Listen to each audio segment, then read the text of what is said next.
اللهم ارحمنا إذا قرينا التراب وغلقت من القبور الأبواب وانفض الأهل والأحباب، فإذا الوحشة والوحدة. اللهم ارحمنا إذا أقمنا للسؤال وخاننا المقال، فلا ينفع مال ولا جاه ولا عيال، فليس لنا إلا فضل الكبير المتعال. اللهم ارحمنا إذا نسينا فلم يذكرنا ذاكر ولم يذكرنا ذاكر، فما لنا من قوة ولا ناصر إلا الغافر الساتر، يا من إذا وعد وفى وإذا أوعد عفا، ارحم من هفى وغفى وجفى، وشفع فينا نبيك المصطفى. اللهم اجعلنا ممن صفى ووفى وبالله اكتفى. اللهم صل على سيدنا ومولانا محمد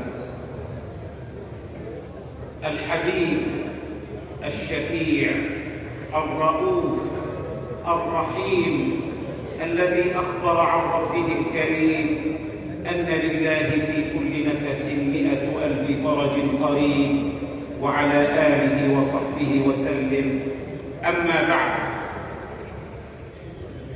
سيدي ومولاي الجمال ابن سيدي العارف بالله حمزة ابن العباس، طيب الله ثراه. سيدي الجمال وارث المكارم كابرا عن كابر، الوارث المحمدي، وارث حال ومقال سيد الحمزة بالمدد الرباني والعطاء العرفاني، والساقي باقي، الساقي باقي، والبركة تورث. وهذه الدار دار القادرية البشيشية، هي دار الحبيب المصطفى، ونور الحبيب المصطفى لا ينكسف فيها أبدا.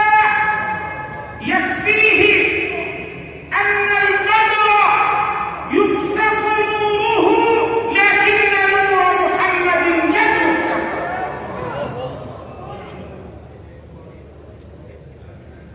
سيدي المنير،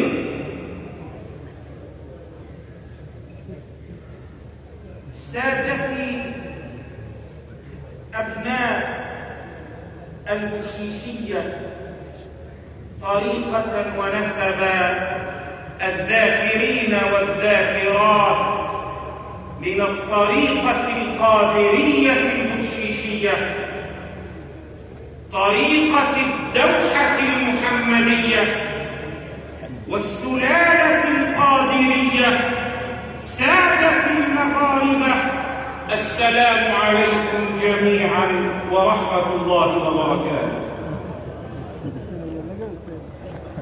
من حق أهل الله والعارفين بالله وأهل التصوف الحقيقي أن نذكرهم ولا ننساهم، وأن نعرف لهم فضلهم وهداهم. وراحلنا العارف بالله الولي المربي الكامل وأستاذ السلوك والساقي الذائق سيدي حمزة العباس، من هؤلاء ومن صفوة الأولياء الذين لهم قدم صدق عند مليك مقتدر عند ربهم. إن سيدي حمزة تربى وترعرع في أسرة شريفة قادرية، فأحبه الله وأرضاه، وأحب رسول الله فأفاض عليه رسول الله من أنواره، وأحب آل بيت رسول الله فطبق سيدي حمزة قول رسول الله صلى الله عليه وسلم: أحبوا الله لما يخدمكم به من نعمه، وأحبوني لحب الله، وأحبوا آل بيتي لحبي. فما بالنا أن يكون المحب والمحب والمحبوب سيدي حمزة من آل بيت النبي المصطفى. نتشرف بالانتماء إليهم والسعي بين أيديهم. وإذا كان من يصحب الشريف والولي يحظى بالقرب والرفعة، حتى ولو كان في من ضرب القرآن المثل به في صحبة أهل الكهف، في صحبة أهل الكهف. فقال الله تعالى: سيقولون ثلاثة ورابعهم كلبهم. فما بالنا حيث يكون الصاحب، فما بالنا حيث يكون المصاحب من الأصفياء الأنقياء الأتقياء الشرفاء.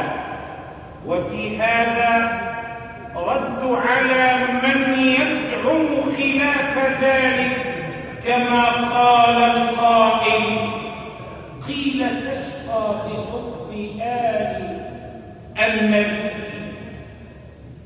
قلت: هذا كلام عادل قوي، قلت: هذا كلام غاو شقي.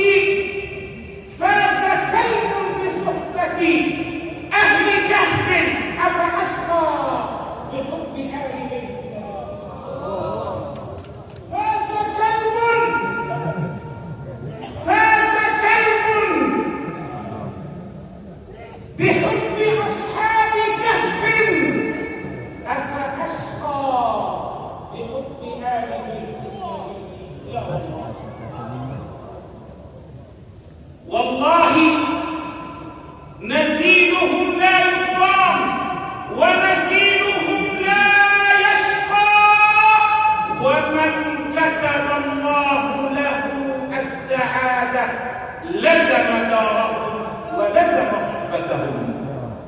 نعم، وقد عرفنا في سيدي الحمزة حبه المتدفق وإخلاصه العميق وولاءه الذي لا يحصى للثوابت الوطنية المغربية.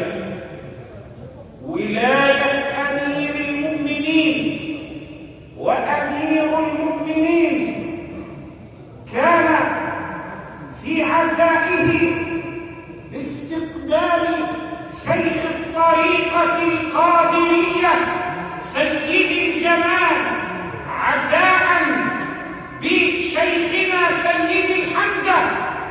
إن هذا الاستقبال رأيناه على الشاشات التلفزة العالمية، فكان لقاء الأولياء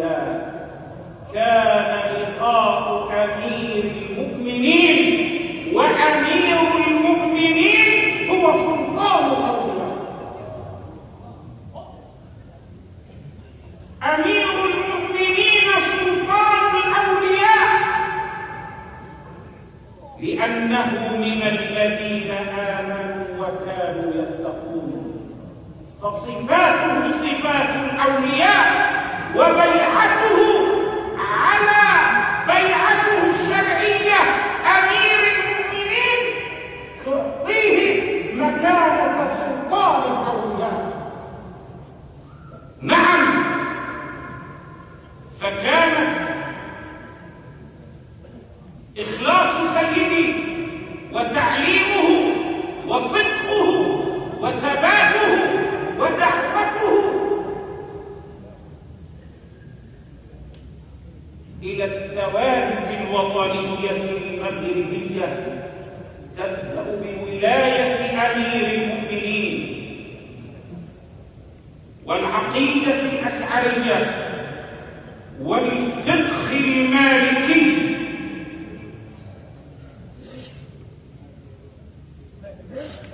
وسيدي محمد الخامس محمد السادس نصره الله ورعاه.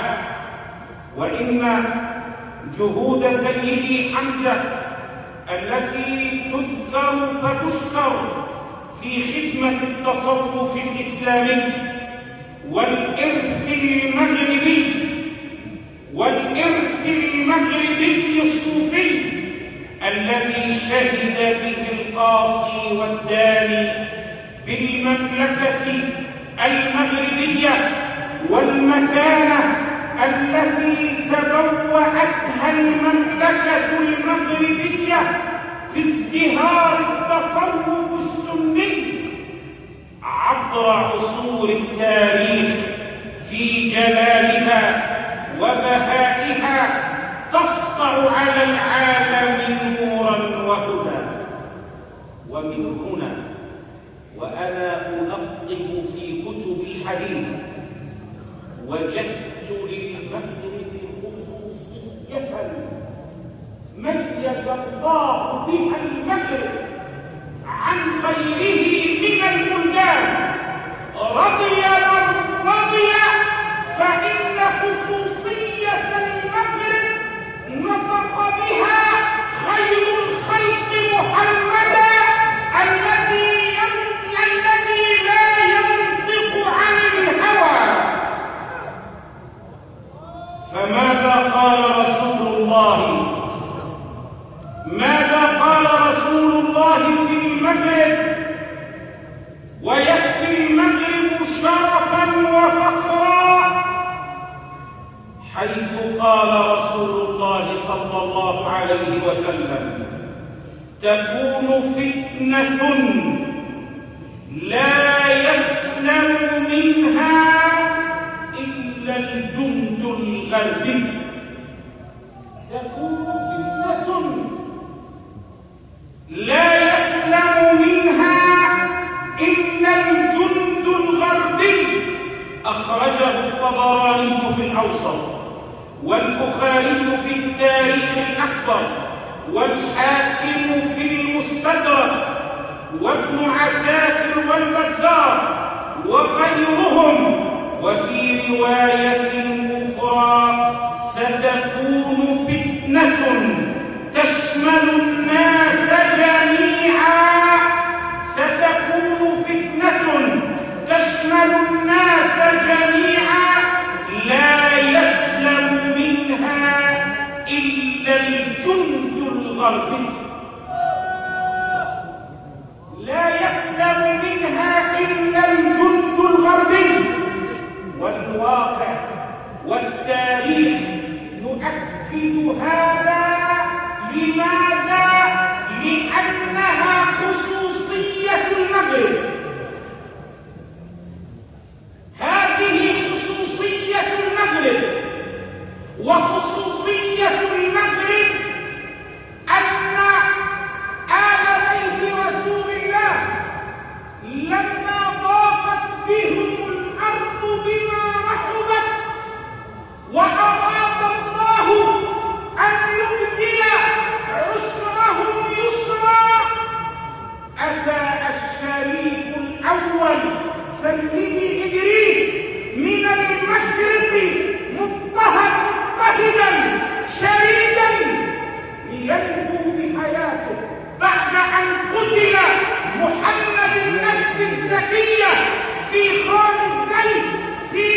مدينة جده، فلجأ أخوه إدريس الأكبر إلى المغرب، فإذا كان المشرق قد قطع رؤوس السادة الأشراف النسل النبوي، فما كان من المغرب إلا أن ألبس هذه الرؤوس التاج وبايعهم على الملك.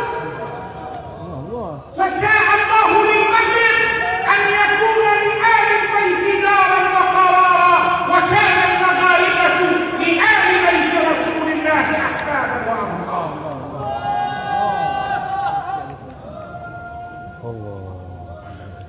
ومشهد سيدنا الحسين في كربلاء وغيره من آل بيت النبوة امتحان وابتلاء، يبتلى المرء على قدر دينه، ولكنهم لما وضعوا أرض المغرب من اضطهاد ومن ذبح إلى التاج إلى الملك، ولم مثلكم يا أهل المغرب لرسول الله ينتسب بيت الملوك لها، من جدكم نسبوا ما للسلاطين أحساب لجانبكم، هذا هو الشرف المقبول والفضائل.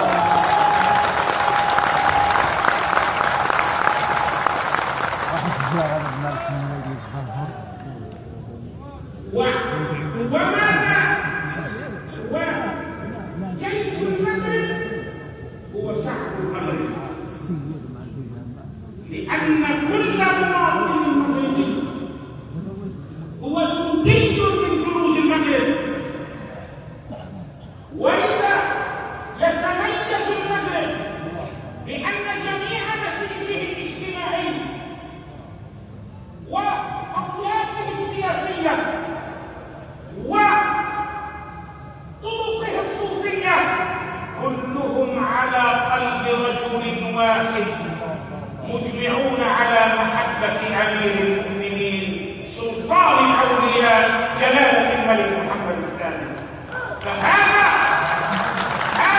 مما جنب المغرب فتن، كل منا ما زال يرى نارها لم تنطفئ حتى الآن في بلاد عديدة، ولكن الله صان المغرب لأن ولي أمره من الأولياء العلماء الشرفاء، فالمغرب محفوظة بالأولياء بسلطان الأولياء، فحامل المغرب حامل سماعها سيدي أبو الحسن الشاذلي، وحامل حدودها سيدي عبد السلام بن رشيد، وحامل أرضها القاضي عياض، وحامل كيانها سيدي التيجاني، حامل كيانها سيدي الجزولي. يا من صدرتم صلوات وروائع الصلوات للعالم، فقم بحب رسول الله، فهل يضام هذا البلد وهو أرض الأولياء؟ لا والله، منصور بولاية أمير المؤمنين، مصير الأولياء محفوظ بعهد الله، محفوظ بزوايا الذكر ويرعاها أمير المؤمنين. نعم، وتتميز المغرب وخصوصية المغرب أن المؤسسة الدينية في المغرب برعاية أمير المؤمنين تقف على مسافة واحدة من جميع الطرق الصوفية، فلا تفرق المؤسسة الدينية في المملكة المغربية بين طريقة صوفية أو طريقة صوفية. المؤسسة الدينية في المغرب برعاية مولانا أمير المؤمنين وسلطان الأولياء تقف على مسافة واحدة من جميع الطرق. إشاراتهم شتى وحسنك واحد، وكل إلى ذاك الجمال يشير. هذا هو المغرب. أيها الإخوة، وجند المغرب جند واحد موحد لا تفرقه والحمد لله انشقاقات أو انقسامات، فهو مؤمن بفطرته، مؤمن بالسلام والسلم، ولكنه أسد جسور في مواجهة من يريد عدوانا أو ظلما أو اعتداء على ذرة من التراب الموجود. نعم أيها الإخوة، فنسأل الله عز وجل للمملكة المغربية ملكا وجيشا وشعبا النصر والتأييد والحفظ والأمن والأمان. هذه خصوصية المغرب في هذا اليوم، ونحن اليوم ننظر إلى المسجد النبوي فنرى في سيدي جمال خير خلف بخير سلف، ونرى مواكبة أهل الله والمحبين بسيدي جمال الذي تخلق بأخلاق الصوفية منذ نشأته، وتربى في أحضان الوالد العظيم والولي الكريم سيد حمزة، فكان رضي الله عنه ملازمه وواقف بجانبه، وتشرب معاني التصوف والتربية والأخلاق والخدمة لهذه الطريق، وحيث تتم البيعة لنجده الكريم سيدي الجمال إنما نعبر بها عن مصداقية التصوف الحقيقي الذي يغمر الدنيا بسناه وهداه. وقد عرفناه سيد الجمال من حياة والده، وهو نموذج الصوفي منذ نشأته الطاهرة والمبرورة ولسلوك طريق الحق والهدى والنور. سيد الجمال، أتم الله عليك النعمة وزادك مددا وعددا وخيرا في ظل رعاية مولانا أمير المؤمنين جلالة الملك محمد السادس. ونقول لشخصك ولأحفادك ولسادة البشيشية وللذاكرين والذاكرات ما أختم به عزاء قدم لسيدي عبد الله بن العباس لما انتقل الصحابي العباس رضي الله عنهما، فلن يغش سيدي عبد الله في وجه أحد حزينا على العباس، وإذا برجل من الصحابة من أهل الله يدخل عليه معزيا في بيتين من الشعر قائلا: اصبر نكن بك صابرين، وإنما صبر البرية بعد صبر الراس، بعد صبر الرئيس، بعد صبر شيخ الطريق. اصبر نكن بك صابرين، وإنما صبر الرعية بعد صبر الراس، أجرك على العباس صبرك بعده، والله خير منك للعباس. فأجرنا على سبيل حمزة صبرنا بعده، والله خير لسيدي حمزة من الدنيا والآخرة. الله بارك في جواره في مقعد صدق عند مليك مقتدر، لهم ما يشاءون عند ربهم. وانتبهوا إلى هذه الآية، انتبهوا إلى هذه الآية: في سورة الشورى: إن الذين آمنوا وعملوا الصالحات في روضات جنات لهم ما يشاءون عند ربهم لدلالهم، لهم ما يشاءون عند ربهم لمريديهم لزائريهم، لهم ما يشاءون عند ربهم.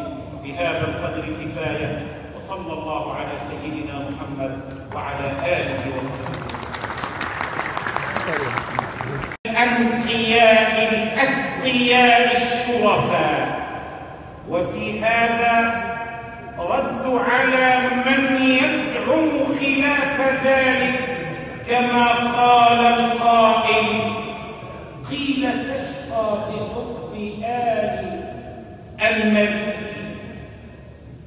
قلت هذا كلام عاد قوي، قلت هذا كلام غاو شقي، فاز كلب بصحبة أهل كهف أفأشقى بحب آل بيت.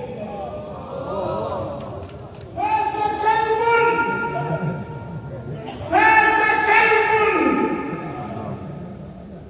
بحب أصحاب كهف أفأشقى بحب آل بيت. والله نزيلهم لا يضام ونزيلهم لا يشقى، ومن كتب الله له السعادة لزم دارهم ولزم صحبتهم.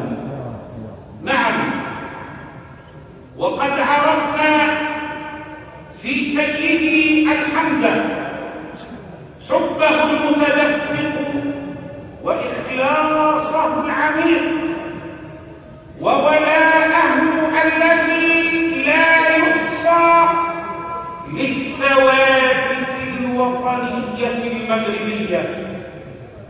ولاية أمير المؤمنين وأمير المؤمنين كان في عزائه باستقبال شيخ الطريقة القادرية سيد الجمال، عزاء بشيخنا سيد الحمزة. إن هذا الاستقبال رأيناه على الشاشات التلفزة العالمية، فكان لقاء الأولياء، كان لقاء أمير المؤمنين، وأمير المؤمنين هو سلطان الأولياء. أمير المؤمنين سلطان الأولياء،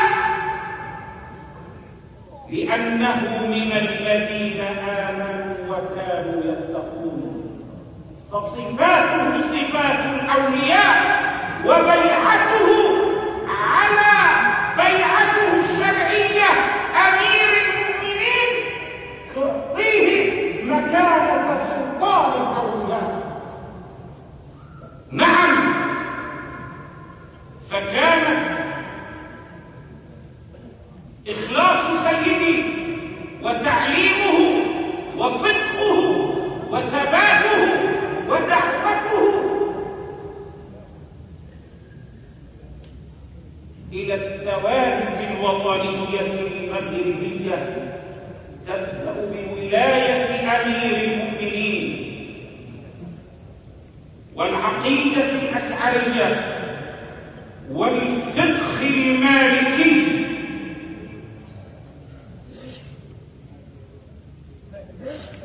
وسيدي محمد الخامس محمد السادس نصره الله ورعاه.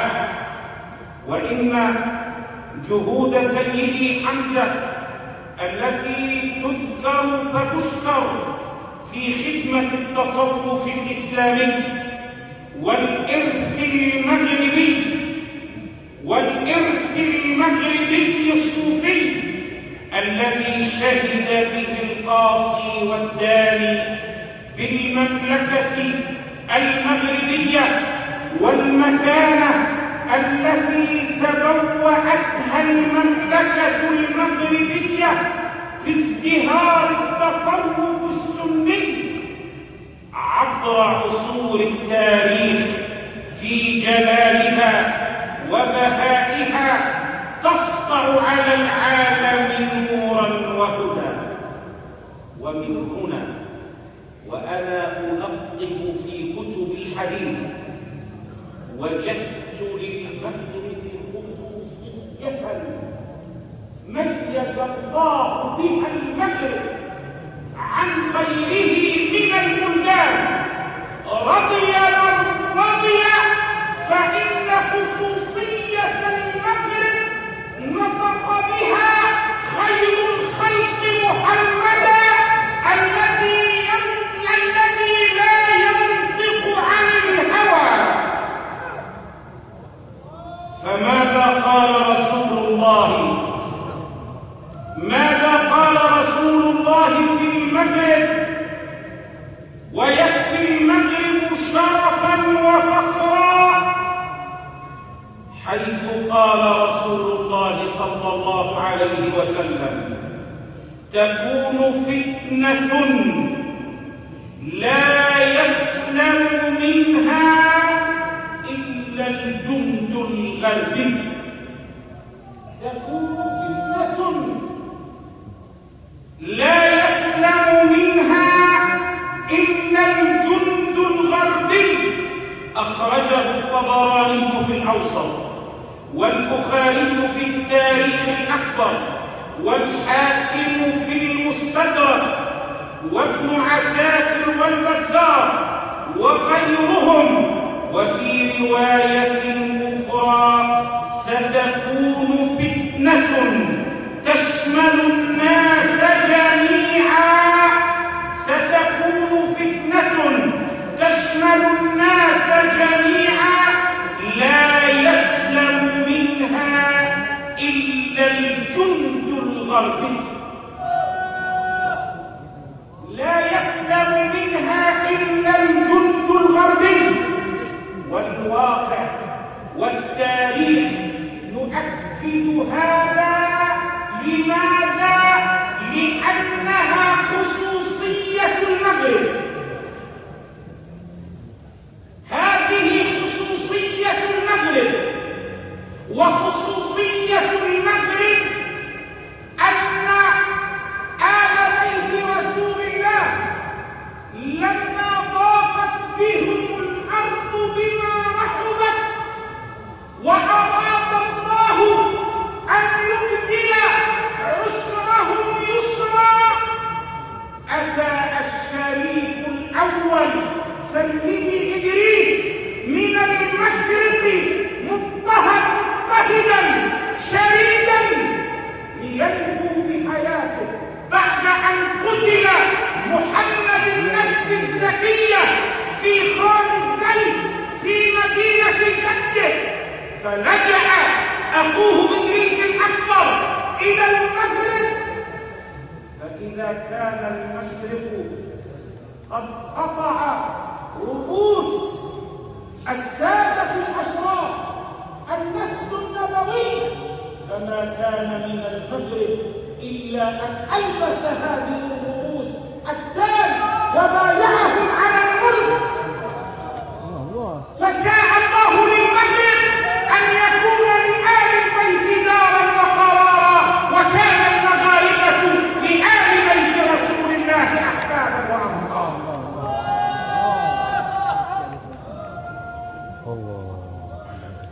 ومشهد سيدنا الحسين في كربلاء وغيره من آل بيت النبوة امتحان وابتلاء.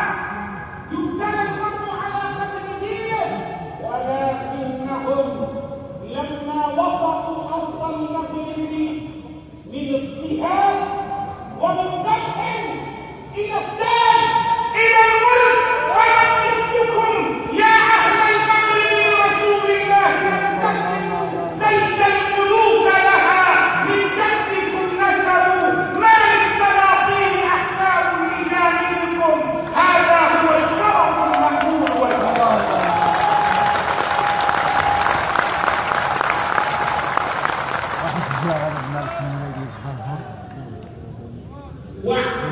وماذا؟ وجيش المغرب هو شعب المغرب، لأن كل مواطن مغربي هو جندي من جنود المغرب، ولذا يتميز المغرب بأن جميع مسيره الاجتماعي وأطيافه السياسية وطرقه الصوفية كلهم على قلب رجل واحد، مجمعون على محبة أمير المؤمنين سلطان الأولياء جلالة الملك محمد السادس. فهذا مما جنب المغرب فتن، كل منا ما زال يرى نارها لم تنطفئ حتى الآن في بلاد عديدة، ولكن الله صان المغرب لأن ولي أمره من الأولياء العلماء الشرفاء، فالمغرب محفوظة بالأولياء بسلطان الأولياء، فحامي المغرب حامي سماءها سيدي أبو الحسن الشاذلي، وحامي حدودها سيدي عبد السلام بن رشيد، وحامي أرضها القاضي عياض، وحامي كيانها سيدي التيجاني، حامي كيانها سيدي الجزوري. يا من صدرتم صلوات وروائع الصلوات للعالم فضتم بحب رسول الله، فهل يضام هذا البلد وهو أرض الأولياء؟ لا والله، منصور بولاية أمير المؤمنين، مصير الأولياء محفوظ بعهد الله، محفوظ بزوايا الذكر ويرعاها أمير المؤمنين.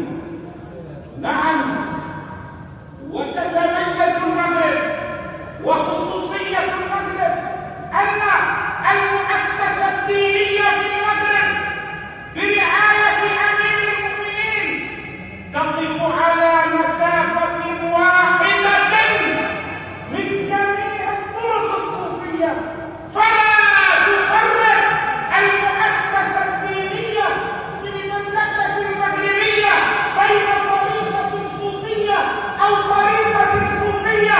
المؤسسة الدينية في المغرب برعاية مولانا أمير المؤمنين وسلطان الأولياء تقف على مسافة واحدة من جميع الطرق، إشاراتهم شتى وحسنك واحد وكل إلى ذاك الجمال يشير. هذا هو المغرب أيها الإخوة. وجند المغرب جند واحد موحد لا تفرقه والحمد لله انشقاقات أو انقسامات، فهو مؤمن بفطرته، مؤمن بالسلام والسلم، ولكنه أسد جسور في مواجهة من يريد عدوانا أو ظلما أو اعتداء على ذرة من التراب المغربي. نعم أيها الإخوة، فنسأل الله عز وجل للمملكة المغربية ملكا وجيشا وشعبا النصر والتأييد والحفظ والأمن والأمان. هذه خصوصية المغرب في هذا اليوم، ونحن اليوم ننظر إلى المسجد النبوي فنرى في سيدي جمال خير خلف بخير سلف، ونرى مواكبة أهل الله والمحبين بسيدي جمال الذي تخلق بأخلاق الصوفية منذ نشأته، فتربى في أحضان الوالد العظيم والولي الكريم سيد حمزة،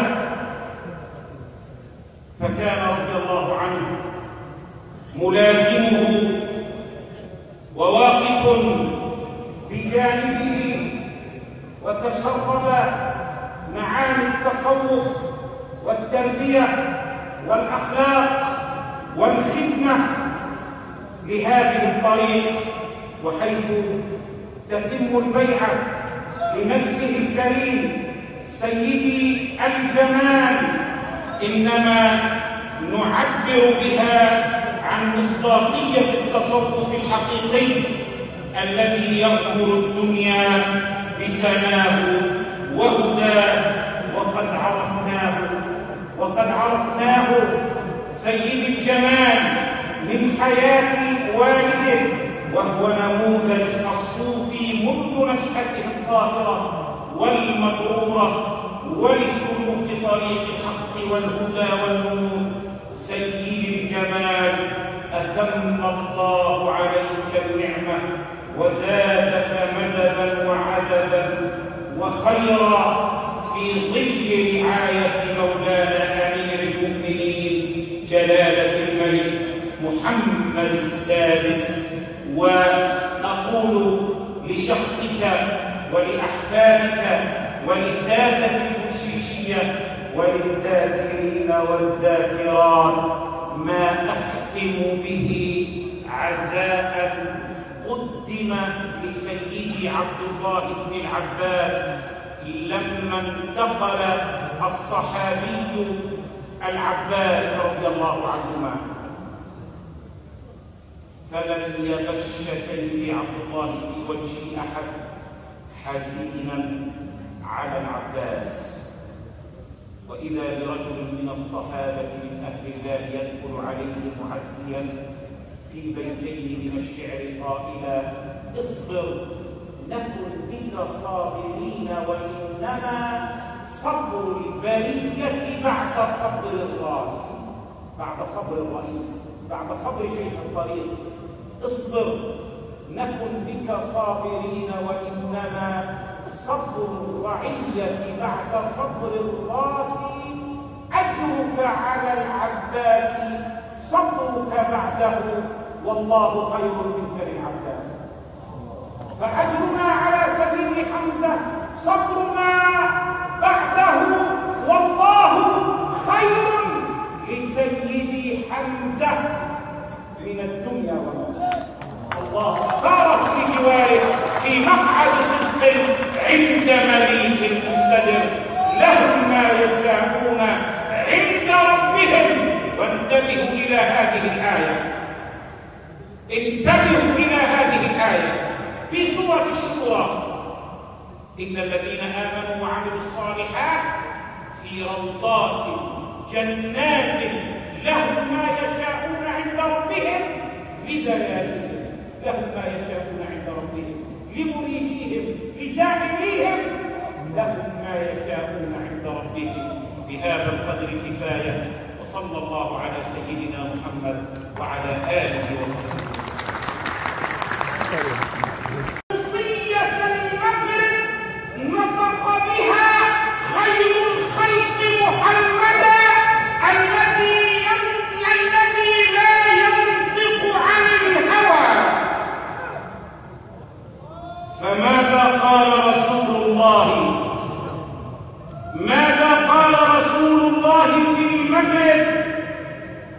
ويكفي المغرب شرفا وفخرا حيث قال رسول الله صلى الله عليه وسلم: تكون فتنة لا يسلم منها إلا الجند الغربي. تكون فتنة لا يسلم منها إلا الجند الغربي. أخرجه الطبراني في الأوسط، والبخاري في التاريخ الأكبر، والحاكم في المستدرك، وابن عساكر والبزار وغيرهم. وفي رواية أخرى ستكون فتنة تشمل الناس جميعا، ستكون فتنة تشمل الناس جميعا لا يسلم منها إلا الجند الغربي، لا يسلم منها إلا الجند الغربي. والواقع والتاريخ يؤكد هذا. لماذا؟ لأنها خصوصية المغرب.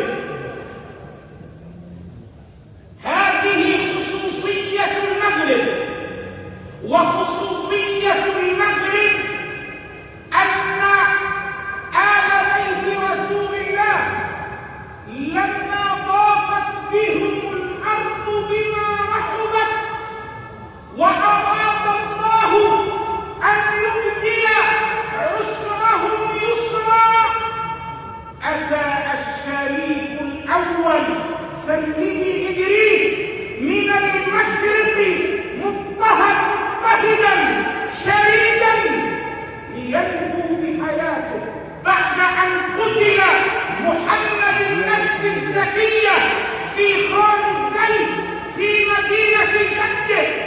فلجأ أخوه إدريس الأكبر إلى المغرب. فإذا كان المشرق قد قطع رؤوس السادة الأشراف النسل النبوي، فما كان من المغرب إلا أن ألبس هذه الرؤوس التاج وبايعهم على الملك. فشاء الله للمغرب أن يكون لآل البيت دارا وقرارا، وكان المغاربة لآل بيت رسول الله أحبابا وأنصارا.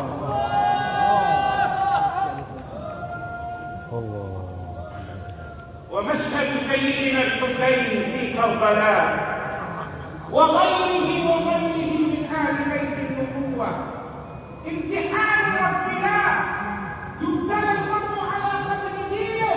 ولكنهم لما وضعوا أرض المغرب من اضطهاد ومن ذبح إلى التاج إلى الملك، ويقصدكم يا أهل المغرب لرسول الله ينتسبوا ليت الملوك لها من جدكم نسبوا، ما للسلاطين أحساب لجانبكم، هذا هو الشرف المأمول والفضائل.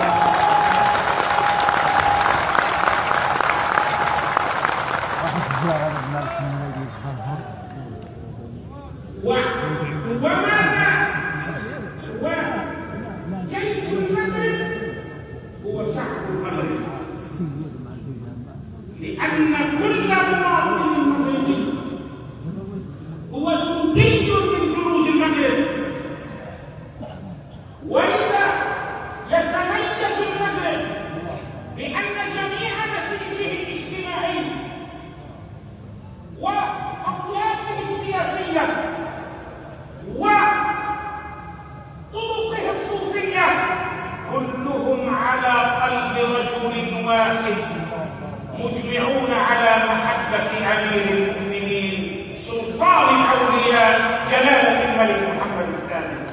فهذا مما جنب المغرب فتن كل منا ما زال يرى نارها لم تنطفئ حتى الآن في بلاد عديدة، ولكن الله صان المغرب لأن ولي أمره من الأولياء العلماء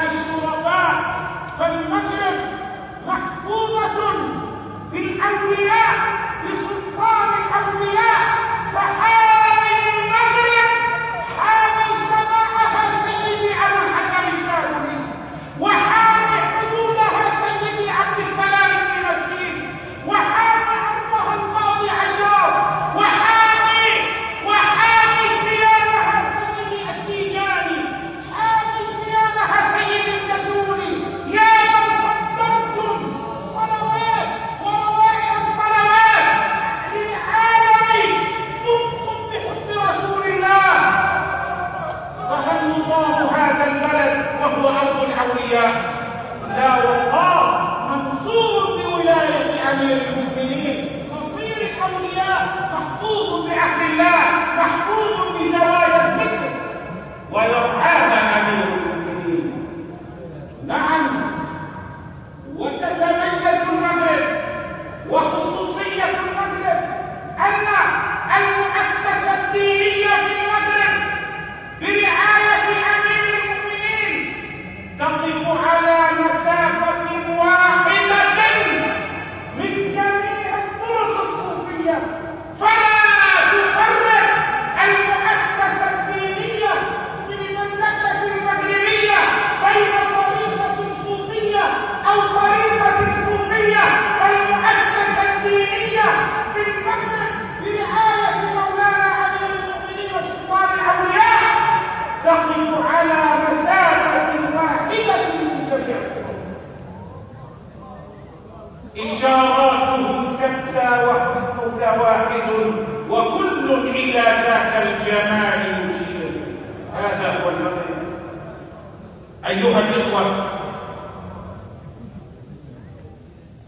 وجند المغرب جند واحد موحد لا تفرقه والحمد لله انشقاقات أو انقسامات، فهو مؤمن بفطرته،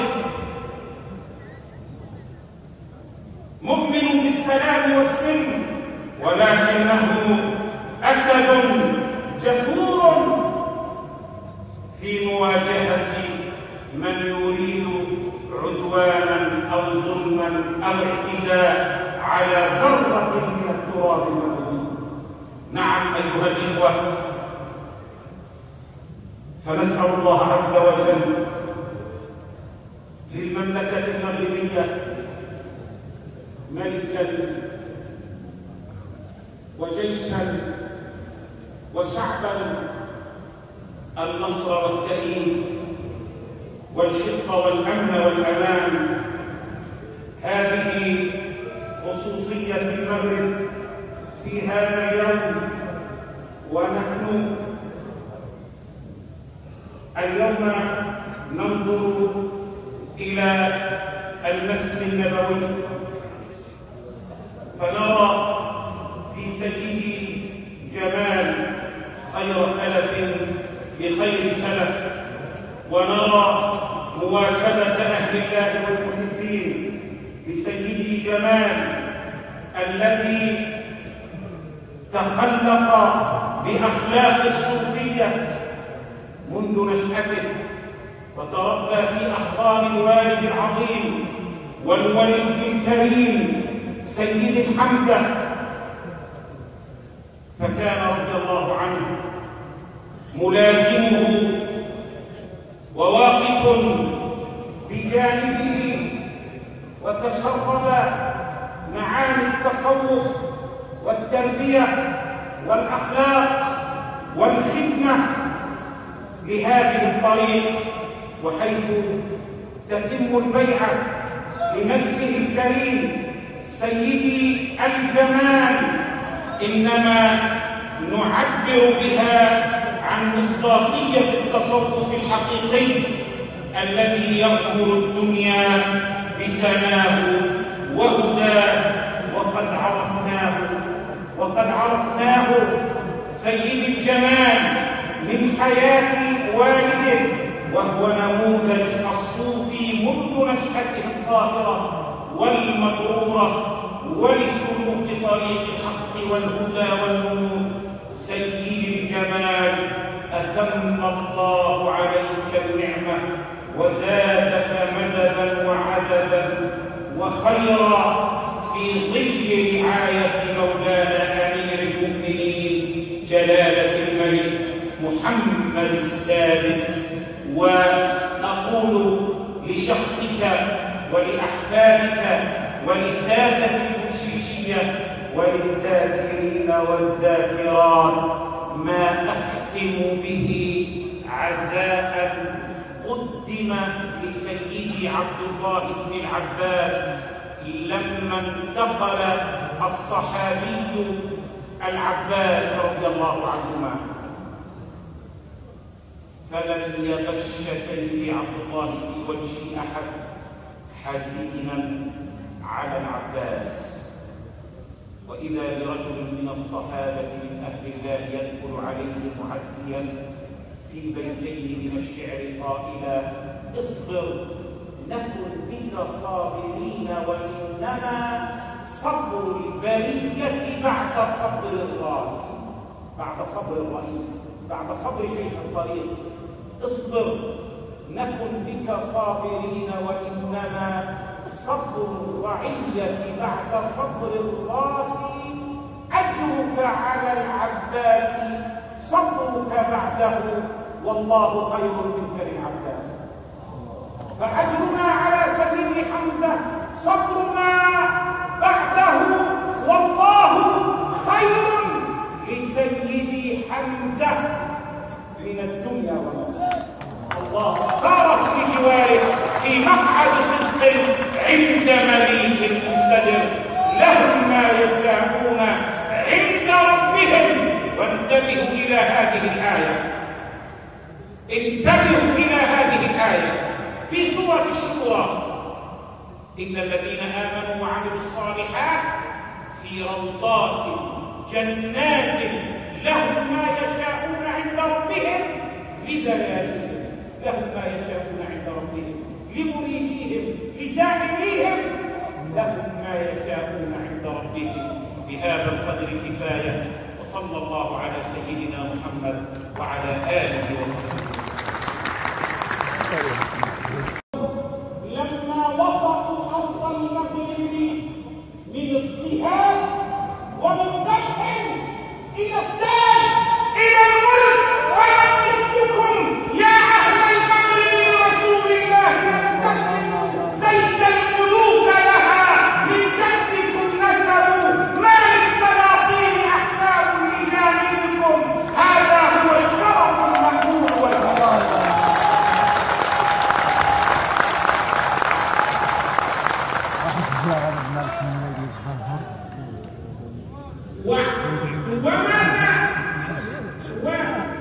وجيش المغرب هو شعب المغرب، لأن كل مواطن مغربي هو جندي من جنود المغرب. ولذا يتميز المغرب بأن جميع مسيره الاجتماعي وأطيافه السياسية وطرقه الصوفية كلهم على قلب رجل واحد، مجمعون على محبة أمير المؤمنين سلطان الأولياء جلالة الملك محمد السادس. فهذا مما جنب المغرب فتن، كل منا ما زال يرى نارها لم تنطفئ حتى الآن في بلاد عديدة، ولكن الله صان المغرب لأن ولي أمره من الأولياء العلماء الشرفاء، فالمغرب محفوظة بالأولياء بسلطان الأولياء. فحامل المغرب حامل سماءها سيدي أبو الحسن الشاذلي، وحامل حدودها سيدي عبد السلام بن رشيد، وحامل أرضها القاضي عياض، وحامي كيانها سيدي التيجاني، حامي كيانها سيدي الجزولي.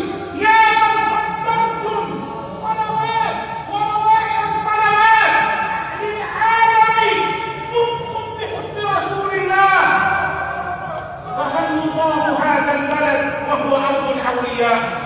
لا والله، منصور بولاية أمير المؤمنين، نصير الأولياء محفوظ بأهل الله، محفوظ بزوايا الذكر ويرعاها أمير المؤمنين. نعم، وتتميز المغرب وخصوصية المغرب أن المؤسسة الدينية في المغرب برعاية أمير المؤمنين تقف على مسافة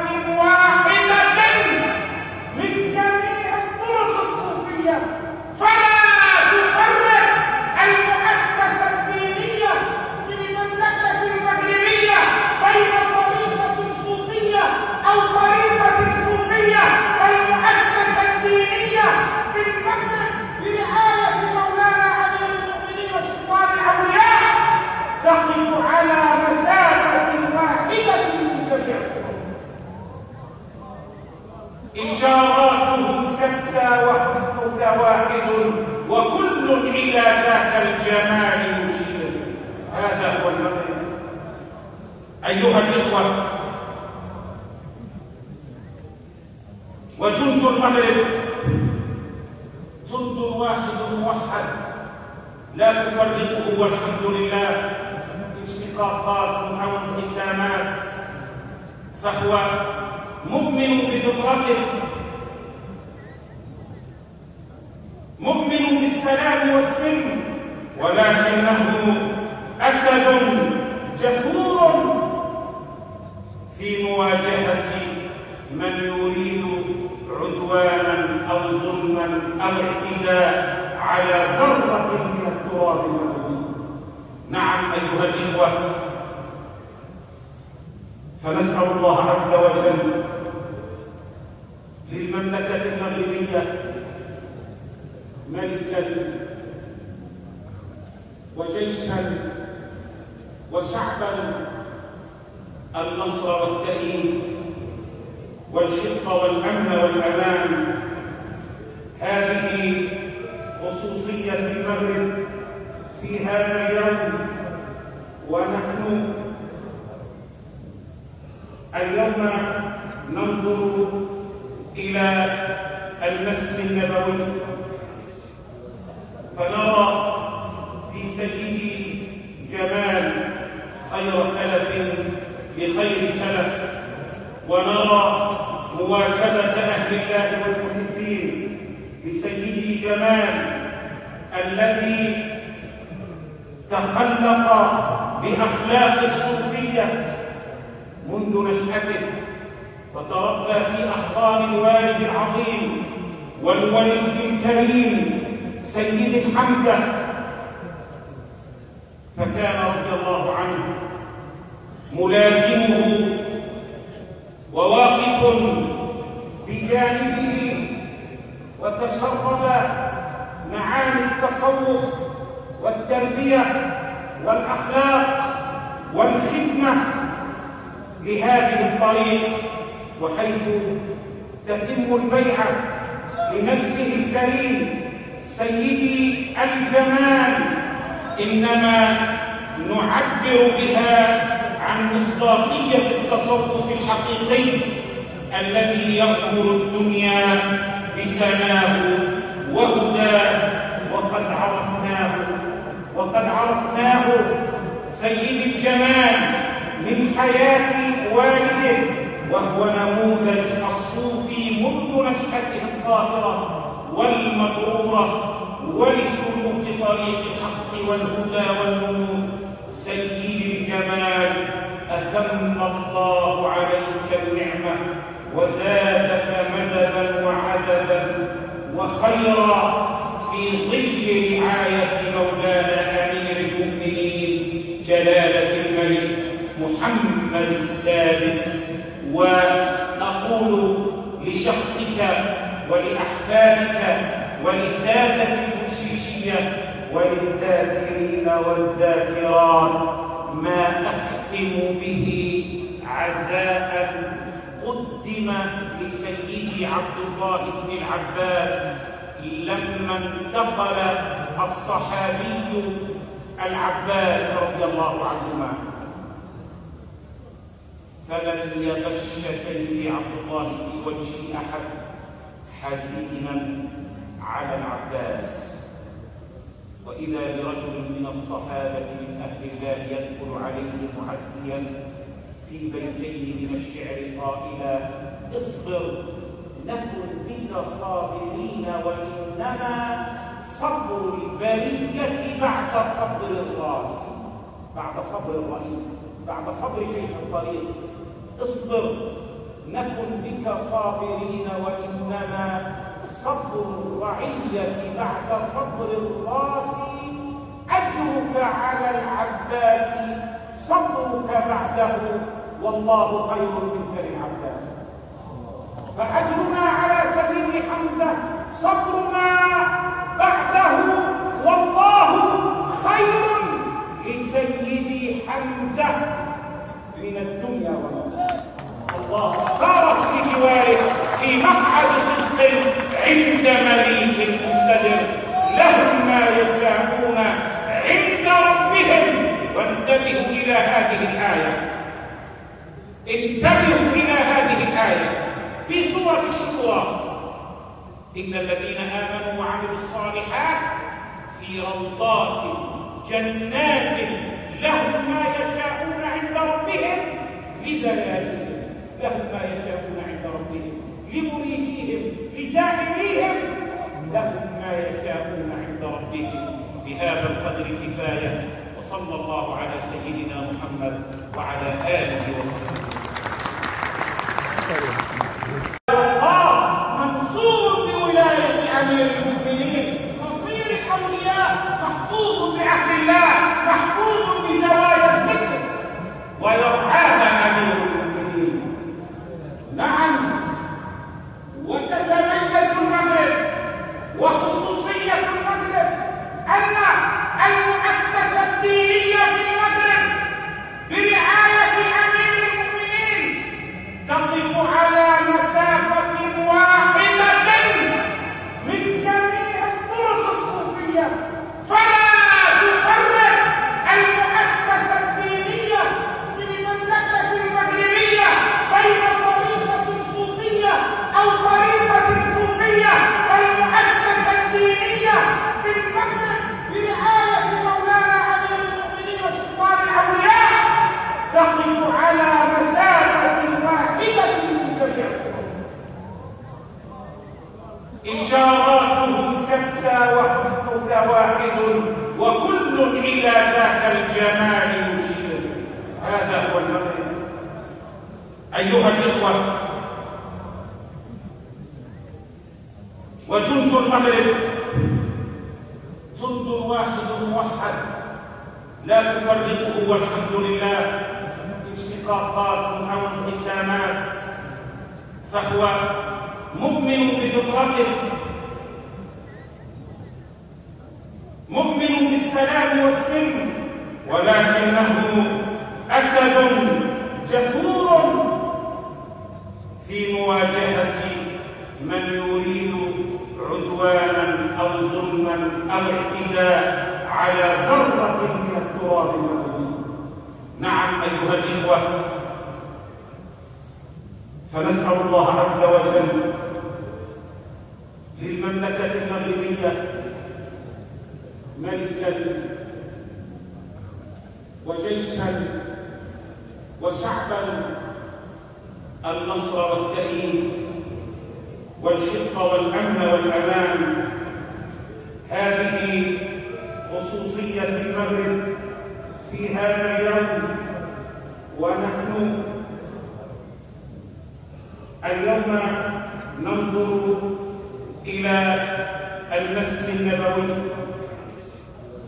فنرى في سيدي جمال خير خلف بخير سلف، ونرى مواكبة أهل الله والمحبين بسيدي جمال الذي تخلق بأخلاق الصوفية منذ نشأته، وتربى في أحضان الوالد العظيم والولي الكريم سيد حمزة،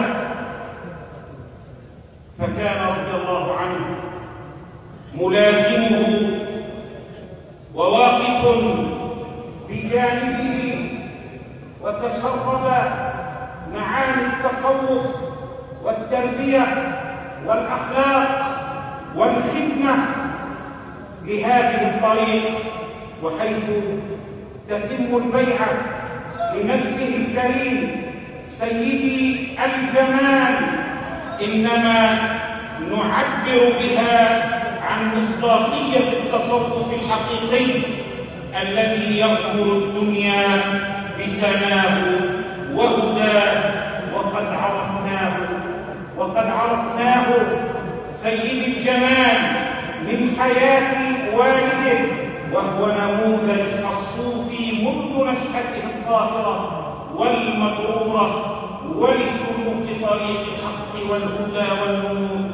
سيد الجمال أتم الله عليك النعمة وزادك مددا وعددا وخيرا في ظل رعاية مولانا أمير المؤمنين جلالة الملك محمد السادس. ونقول لشخصك ولأحفادك ولسادة البشيشية وللذاكرين والذاكرات ما أختم به عزاء قدم لسيدي عبد الله بن العباس لما انتقل الصحابي العباس رضي الله عنهما، فلن يغش سيدي عبد الله في وجه أحد حزينا على العباس.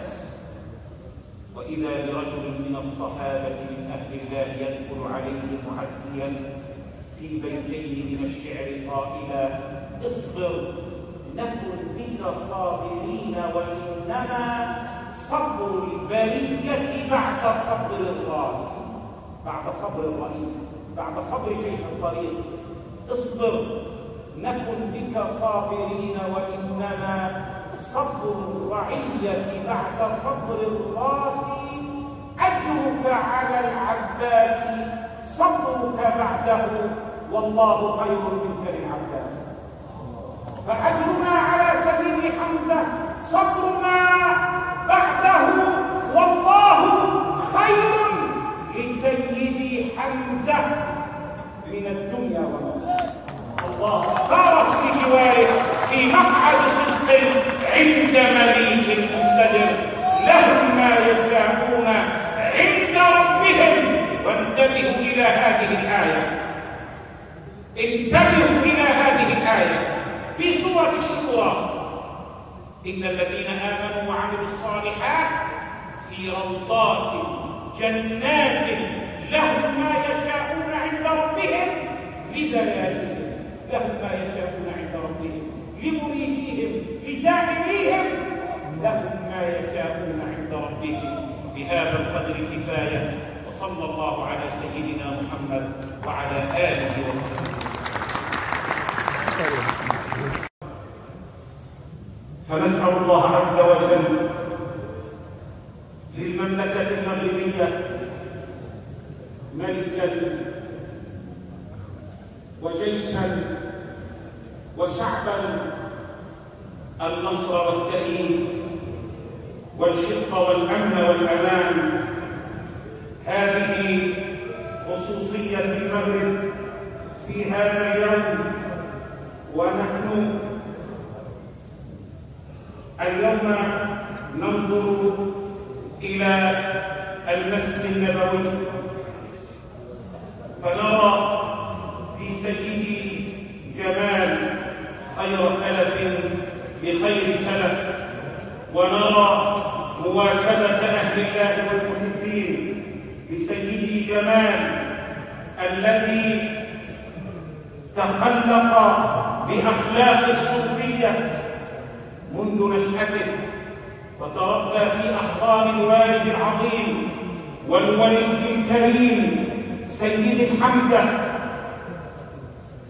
فكان رضي الله عنه ملازمه وواقف بجانبه، وتشرب معاني التصوف والتربية والأخلاق والخدمة لهذه الطريق، وحيث تتم البيعة لنجده الكريم سيدي الجمال إنما نعبر بها عن مصداقية التصوف الحقيقي الذي يغمر الدنيا بسناه وهداه. وقد عرفناه سيد الجمال من حياة والده، وهو نموذج الصوفي منذ نشأته الطاهرة والمبرورة ولسلوك طريق الحق والهدى والنور. سيد الجمال أتم الله عليك النعمة وزادك مددا وعددا وخيرا في ظل رعاية مولانا أمير المؤمنين جلالة محمد السادس. وأقول لشخصك ولأحفادك ولسادة البشيشية وللذاكرين والذاكرات ما أختم به عزاء قدم لسيدي عبد الله بن العباس لما انتقل الصحابي العباس رضي الله عنهما، فلن يغش سيدي عبد الله في وجه أحد حزينا على العباس. وإذا برجل من الصحابة من أهل الله يدخل عليه معزيا في بيتين من الشعر قائلا: اصبر نكن بك صابرين، وإنما صبر البرية بعد صبر الراس، بعد صبر الرئيس، بعد صبر شيخ الطريق. اصبر نكن بك صابرين، وإنما صبر الرعية بعد صبر الراس، أجرك على العباس صبرك بعده، والله خير منك للعباس. فأجرنا على سبيل حمزة صبرنا بعده، والله خير لسيدي حمزة من الدنيا والآخرة. الله اختاره في جواره في مقعد صدق عند مليك مقتدر، لهم ما يشاءون عند ربهم. وانتبهوا إلى هذه الآية، انتبهوا إلى هذه الآية في سورة الشورى: إن الذين آمنوا وعملوا الصالحات في روضات جنات لهم ما يشاءون عند ربهم لدلالهم، لهم ما يشاءون عند ربهم لمريديهم لسائليهم، لهم ما يشاءون عند ربهم. بهذا القدر كفاية، وصلى الله على سيدنا محمد وعلى آله وصحبه. التصوف والتربية والأخلاق والخدمة لهذه الطريق، وحيث تتم البيعة لمجده الكريم سيدي الجمال، إنما نعبر بها عن مصداقية التصوف الحقيقي الذي يغمر الدنيا بسناه وهداه. وقد عرفناه سيد الجمال من حياة والده، وهو نموذج الصوفي منذ نشأته الطاهرة والمبرورة ولسلوك طريق الحق والهدى والنور. سيد الجمال، أتم الله عليك النعمة وزادك مددا وعددا وخيرا في ظل رعاية مولانا أمير المؤمنين جلالة الملك محمد السادس. وأقول لشخصك ولأحفادك ولسادة البشيشية وللذاكرين والذاكرات ما أختم به عزاء قدم لسيدي عبد الله بن العباس لما انتقل الصحابي العباس رضي الله عنهما، فلن يغش سيدي عبد الله في وجه أحد حزينا على العباس. وإذا برجل من الصحابة من أهل الله يدخل عليه معزيا في بيتين من الشعر قائلا: اصبر نكن بك صابرين، وإنما صبر البرية بعد صبر الراس، بعد صبر الرئيس، بعد صبر شيخ الطريق.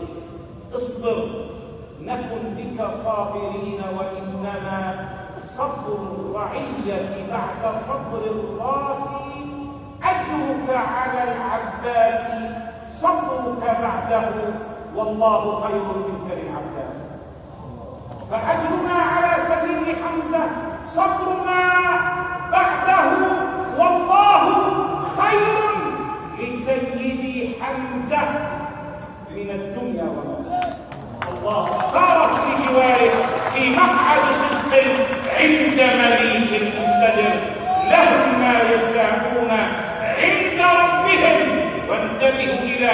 الآية. انتبهوا إلى هذه الآية في سورة الشورى: إن الذين آمنوا وعملوا الصالحات في روضات جنات لهم ما يشاءون عند ربهم لدلالهم، لهم ما يشاءون عند ربهم لمريديهم لزائريهم، لهم ما يشاءون عند ربهم. بهذا القدر كفاية، وصلى الله على سيدنا محمد وعلى آله وصحبه.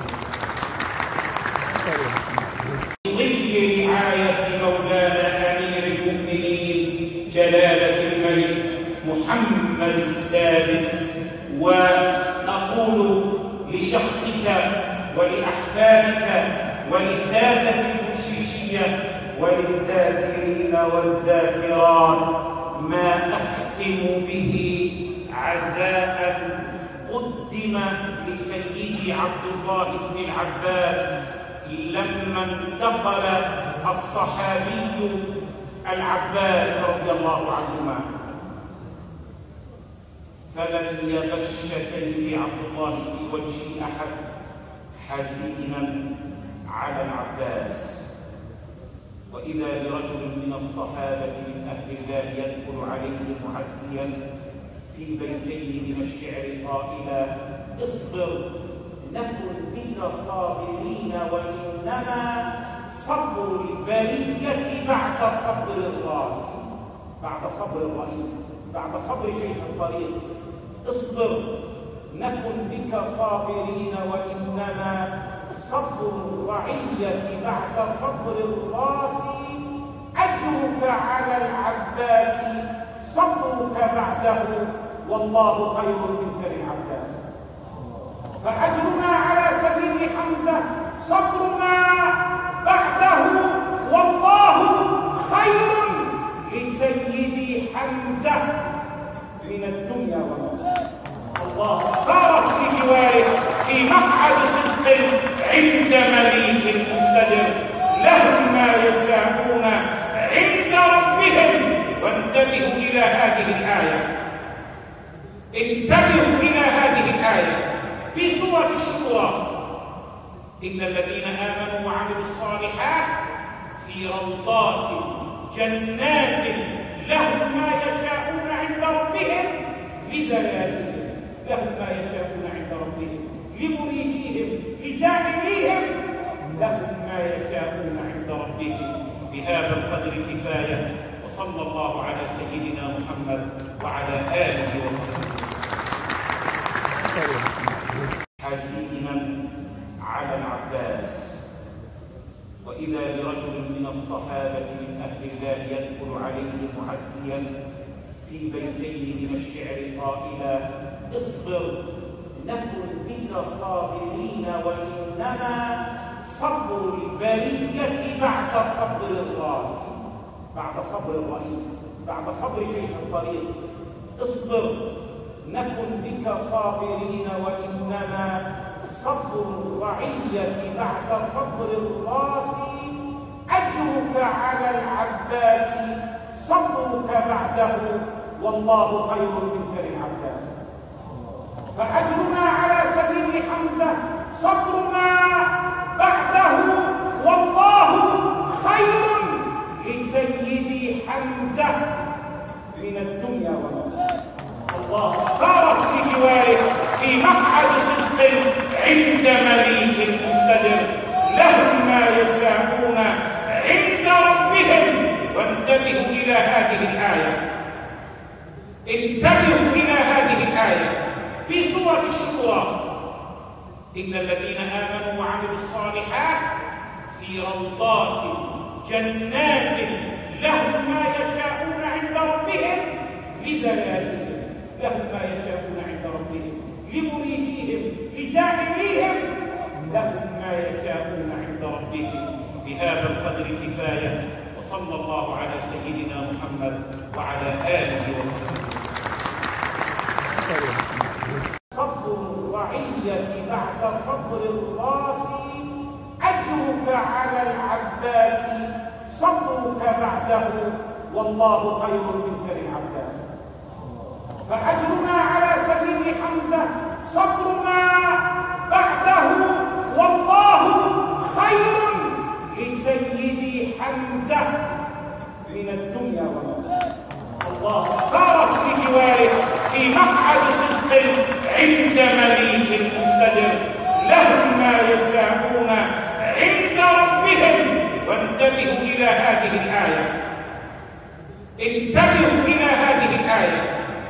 سورة الشورى إن الذين آمنوا وعملوا الصالحات في روضات جنات لهم ما يشاءون عند ربهم لدلالهم، لهم ما يشاءون عند ربهم لمريديهم لزائريهم، لهم ما يشاءون عند ربهم. بهذا القدر كفاية، وصلى الله على سيدنا محمد وعلى آله وصحبه.